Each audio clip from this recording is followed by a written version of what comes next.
Hey, it's Lori from Common Sense Home, and today I'm making up some fruit leather with applesauce.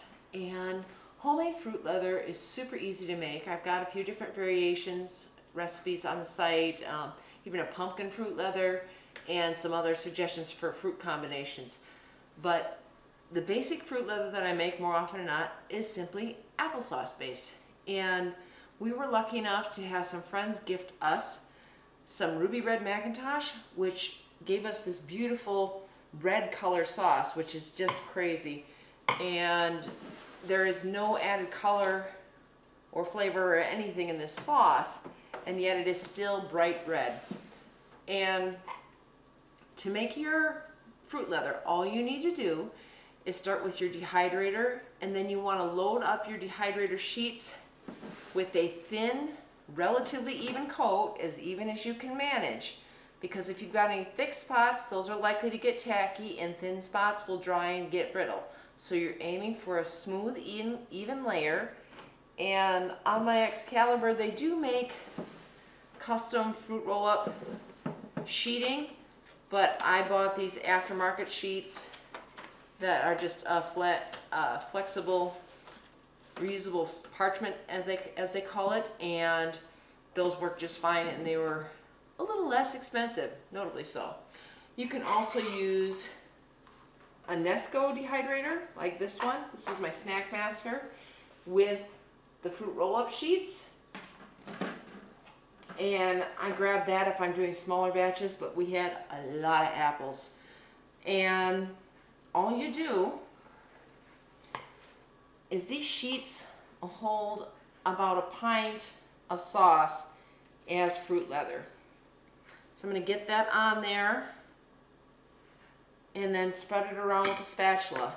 And over here I have a mix of two different colors of applesauce, and so on a couple of these sheets I'm going to arrange that and make it a little more decorative looking. And then you want to use your spatula to nudge that nice and close to the edge and work to get a smooth and even layer. And it's nice to work with berries, like you can make a nice strawberry fruit leather or blueberry fruit leather, combining strawberries, blueberries with applesauce. The reason applesauce works so well for fruit leather is because it has a high amount of pectin. And if you look at the post related to this video, you will get a list of fruits that are high in pectin that also tend to make good fruit leather as a standalone fruit or in combination with other fruits. Another thing about apples is that a lot of them are quite naturally sweet, so we typically do not add any extra sugar to our applesauce. All we need to do is cook those apples up, run them through the food strainer, and dry them out. And if you do not have a dehydrator, you can also make this in the oven, although it is a little bit quite a bit easier to use the dehydrator, because the dehydrators, at least most of mine do, some don't, but they come with temperature settings, so you don't have to worry about it scorching. But if you don't have a dehydrator, you can do this in the oven just using reusable parchment paper or wax paper and spreading it out on a sheet pan, setting your oven as low as you can and leaving the door propped open, and that will dry in a couple of hours. And you're going to need to watch that. You want to make sure you're not accidentally scorching your fruit leather, and it does help to have that airflow. So if you've got a kitchen fan, and like I said, you want to leave the door propped open a little bit.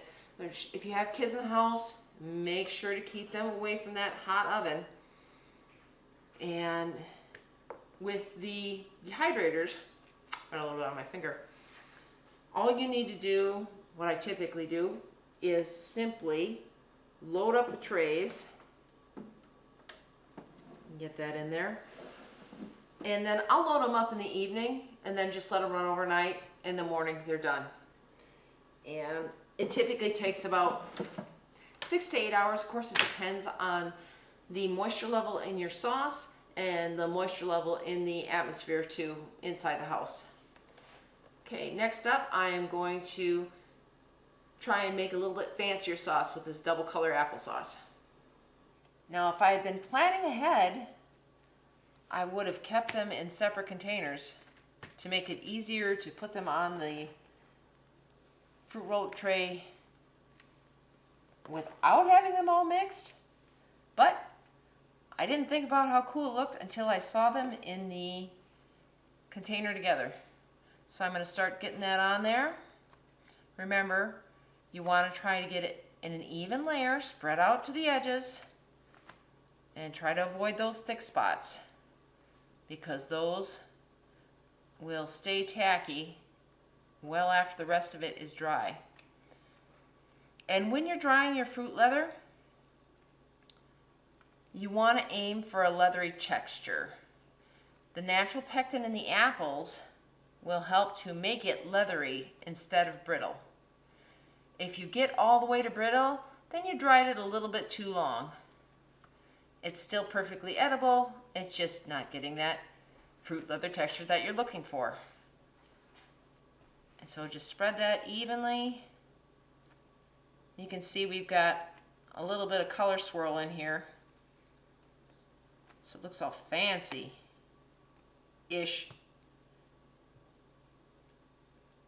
I should have kept them separate so I could do those cool designs, and you can do that if you happen to have two colors of applesauce, or if you want to do an applesauce and another fruit blend. You keep the light colored applesauce generally as a base, and then you can add swirls or dots or squiggles or anything you want into that base, and just spread it around and let it dry in all the pretty colors and patterns. All right, that is done. I have one more sheet left, and then I'm going to turn this on at 135 degrees Fahrenheit, which is the temperature that we use for fruits and fruit leather. Oop, crash! Which is, let me check, 57 degrees Celsius. And I'm going to load up the next sheet, and then we'll be good to go.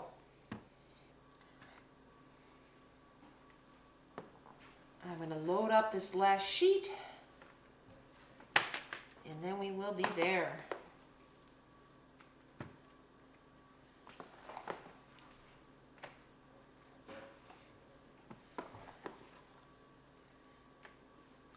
And if you do not have the fruit roll-up sheets, and if you're going to do this more than once, I highly recommend getting them, because they're so much easier to work with than these substitutes. But it's up to you. I know sometimes you get an idea to try something and you don't have the equipment on hand, and you just got to roll with what you have.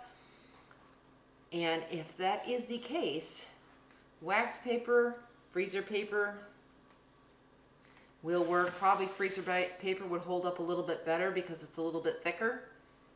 Wax paper, if you're going to use that, then you should definitely oil it a little bit before you put your fruit on there, and that way it'll make it a lot easier to pull off. Same thing with freezer paper.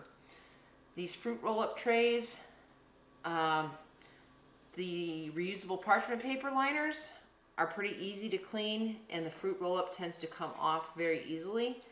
But the Nesco liners, they do recommend oiling those a little bit to get the fruit to release nicely. And that is that. It looks like we're going to have to eat some applesauce or do another load tomorrow, or put some in the canner. I got my finger again. That's still very good applesauce. All right, I'm going to fire this up, and that is all there is to it. Tomorrow I'll take these out and we'll test for dryness, and then we're going to seal them, roll them up, and seal them in an airtight container for longer storage. It's the next day and our fruit leather is dried, so now it's time to package it up for storage. And when you take your fruit leather out of the dehydrator, you do want to check for dryness. So we're going to look here. You can run your hand over it a little bit, or just look for any spot that might be sticky where it was a little bit thicker. And sometimes you'll run into trouble on the back side. So I'm going to peel this off and double check for any moist spots on the back side. And this looks really good. It is uniformly shiny all over the back. If it had been too thick in one spot, and I've done that over the years, what you'll see is a sticky spot, and it'll be pretty darn obvious. And that's not going to keep as well because it didn't dry out like it should. But simple thing is, the easiest thing to do is to just simply cut around that and eat that first, right away. And that way it won't spoil because it's in your tummy. And if you wanted, you could flip it over and take the liner off of the dehydrator sheet and stick it in to dry for some more time. If you've got a lot of sticky spots, that's the better option. But if it's just one small spot, yeah, I cut it out and eat it. But if you find out that you did your sheets probably a little bit too thick and you have a lot of sticky spots, then it's better to peel it off the liner and finish drying it. And then to prep these for storage, these do not require refrigeration if you've got them properly dried. It's just like regular fruit leather you'd buy from the store. And I typically will cut them into strips, and I just use a regular good pair of scissors. You don't really need kitchen shears or anything like that. If you want, you could use a knife too, or you could even tear it into chunks, but scissors of course make it look a little bit neater. And if you're using a 2-quart jar, you can just cut it in half and those will fit in a 2-quart, but you see that fills it up pretty well. So for a quart jar, wide mouth, so those hands can still get in there to grab your fruit leather, I cut it into 3 strips across one direction and then cut those in half again. And this gives you a serving size that's similar to your commercial fruit leathers. And that's about enough, you know, when you're grabbing some to nosh on. You don't want a super huge chunk because of course it's fruit leather. It takes some chewing effort. And then I like to roll these up. You know, if you're going for the whole fruit roll option. And it helps if you want to sneak them in the jar. If you roll up several at once and pin them down with something so they actually fit in the jar, because otherwise if you pop them into the jar after they've freshly been rolled, they will all unfurl and want to fill up the jar, which is not so helpful for getting the next one in. So, taking care of that, and these are going to unroll a little bit. A lot of times I'll talk one of my sons into helping, so one person will roll, the other person will stuff, and off we go. But it really doesn't matter if they're tightly rolled or not, you know, it's just for looks and being able to stick them in the jar. So I'm going to get those loaded into the jar,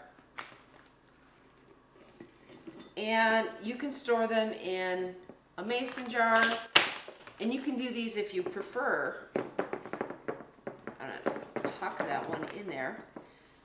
And then keep these tightly sealed because they will absorb moisture from the air. And I'm going to grab another lid here. So keep that tightly sealed.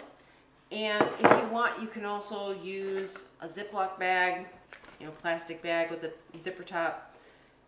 And some people like to do these more like the mini strips of fruit leather. You know, where you have this in, you know, fits right in the mouth too. So whatever way you feel is best. Another option is to just simply leave these cut in strips like this and put wax paper between one sheet and the next. Because if you just stack them like that, over time they're going to want to stick together. So when you go to grab out one, you get an entire mitt full fruit leather, which, while tasty, is a little chewy, a little tough to munch on neatly. And that is really it. Just get them out. Once your dehydrator cycle is done, get those out, check for dryness. And that corner is brittle, so that's really dry. So get them out, check for dryness, seal in an airtight container. You want to check these after a day, just in case if you thought you weren't sure if they were completely dried enough. If you look under the lid the next day, and that's a little bit sticky, or there's some moisture gathered on there, you might want to pop them back, either put them in the refrigerator or pop them back in the dehydrator for another couple hours, because that should not be building up moisture inside that lid, because otherwise you're going to have spoilage. And that's that, homemade fruit leather. You know, check the website for different recipe ideas, different flavor variations, and enjoy.